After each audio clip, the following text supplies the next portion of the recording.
Have you ever felt so anxious that it felt like you were floating away, completely unmoored from the world? What if that feeling was literal?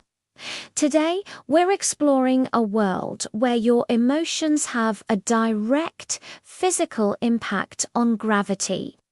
A world where a little bit of joy gives you a skip in your step, but a wave of anxiety could send you drifting into the sky. This is the story of the Gravity Gardener. Imagine a young girl named Wren. She's creative, deeply sensitive, and carries a heavy burden, or rather a lack of one. While others might get a little lightheaded when they're happy, Wren's anxiety makes her float uncontrollably. Her daily life is a constant battle against floating away. Armed with special weighted boots and a tether that keeps her connected to the ground. But Wren has a secret she doesn't understand. She can see something no one else can. Around every person, she sees an invisible, shimmering landscape, what she soon learns is a gravity garden. These gardens are the very source of a person's emotional weight, rooting them to the earth. Our story begins in Wren's world, a place of subtle wonders. A shared laugh lifts a group of friends an inch off their park bench. A moment of sadness makes someone's steps feel heavy and slow. For Wren, though, it's extreme. We first see her in her room, a simple worry causing her to drift towards the ceiling, her tether pulling taut. Her life is a series of careful calculations to avoid any strong emotion that might send her skyward. This fragile balance shatters during a school presentation. The pressure, the eyes on her, the fear of messing up, it all becomes too much. Her anxiety spikes, and she doesn't just lift, she floats right up and out of the classroom window, a terrifying ascent towards the open sky. She's only saved from being lost forever by a quick-thinking scientist, Professor Sterling, who fires an emergency gravity anchor, latching onto her harness and pulling her back down. Humiliated and terrified, Wren flees to the one place she feels safe, the quiet solitude of the library. Hiding among the towering shelves, a dusty, ancient book catches her eye. As she opens it, her world changes. It's filled with detailed illustrations of what the book calls gravity gardens, the very same invisible landscapes she has been seeing her whole life. The book explains that these gardens represent a person's emotional state, their roots providing the gravity to keep them grounded. Looking down, Wren sees her own garden for the first time with true understanding. It's not a healthy, lush space, it's a tangled mess.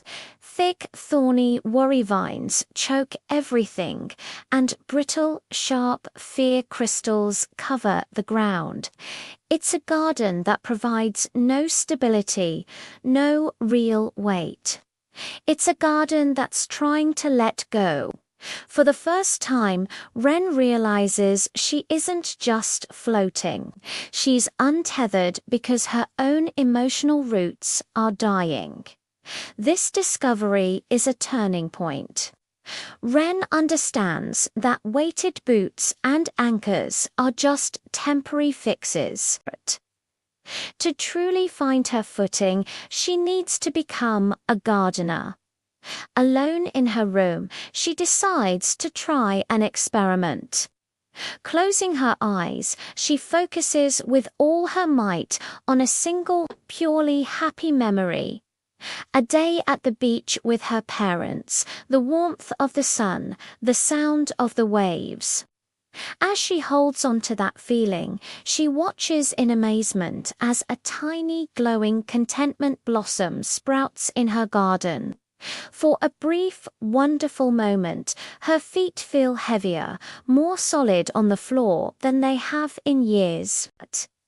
Meanwhile, Professor Sterling, the man who saved her, is determined to solve her problem with science. He sees her condition as a physics anomaly, not an emotional one.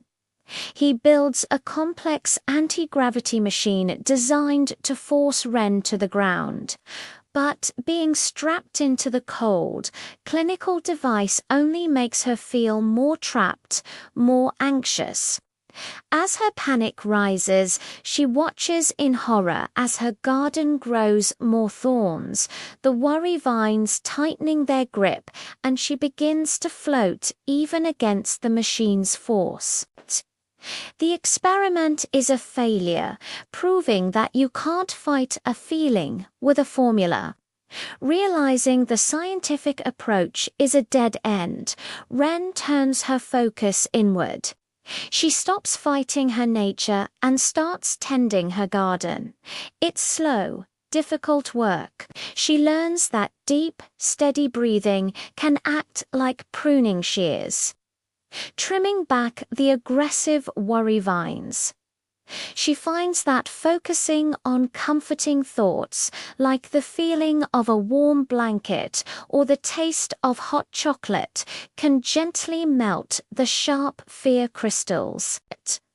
With every small act of self-care, she nurtures the delicate, fragile roots of her own confidence. Her garden is still a work in progress, but for the first time, it's starting to feel like her own. She's not just pulling weeds. She's planting seeds of peace. Just as Ren is beginning to find her balance, a crisis hits the city.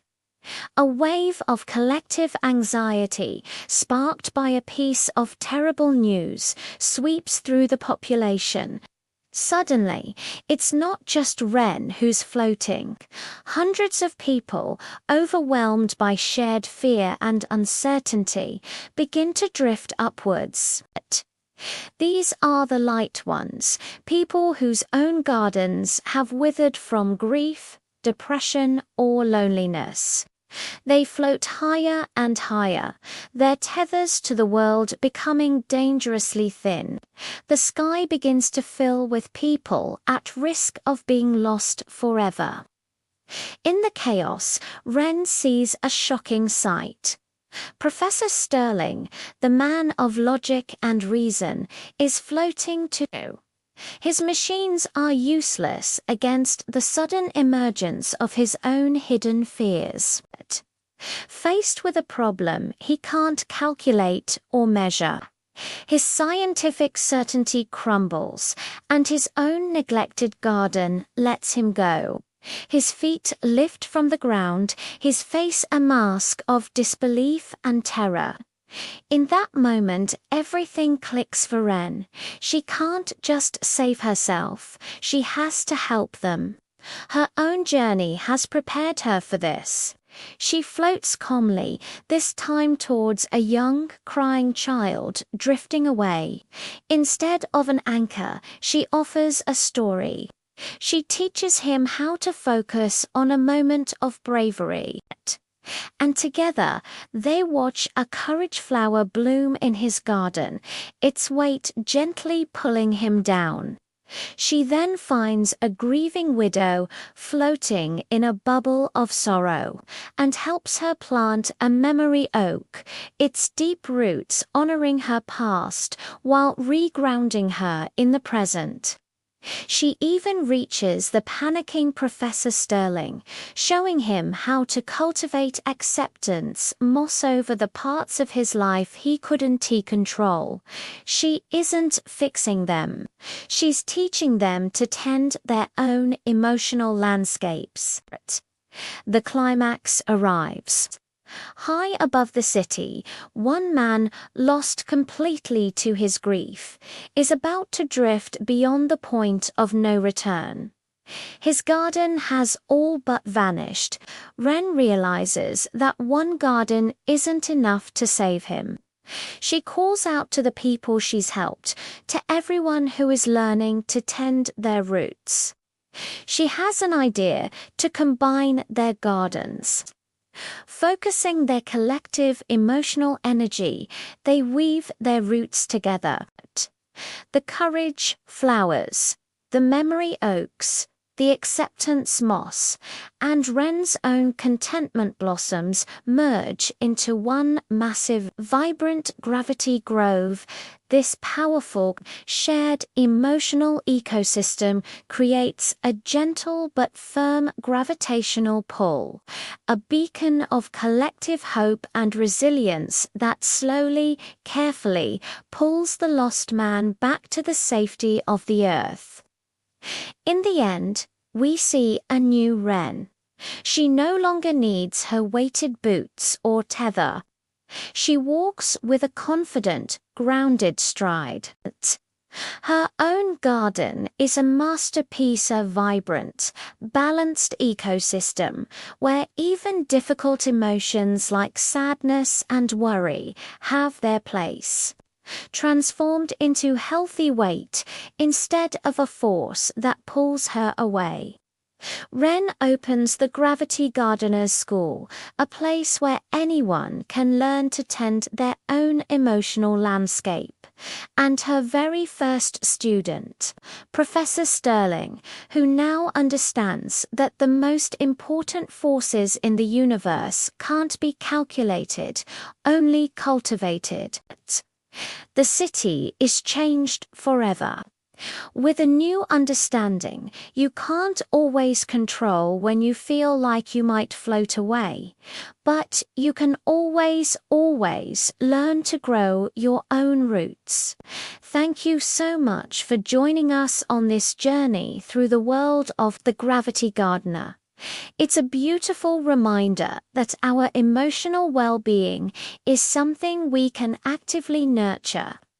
If you enjoyed this story, don't forget to like, subscribe, and hit that notification bell for more deep dives into incredible fictional worlds. See you next time.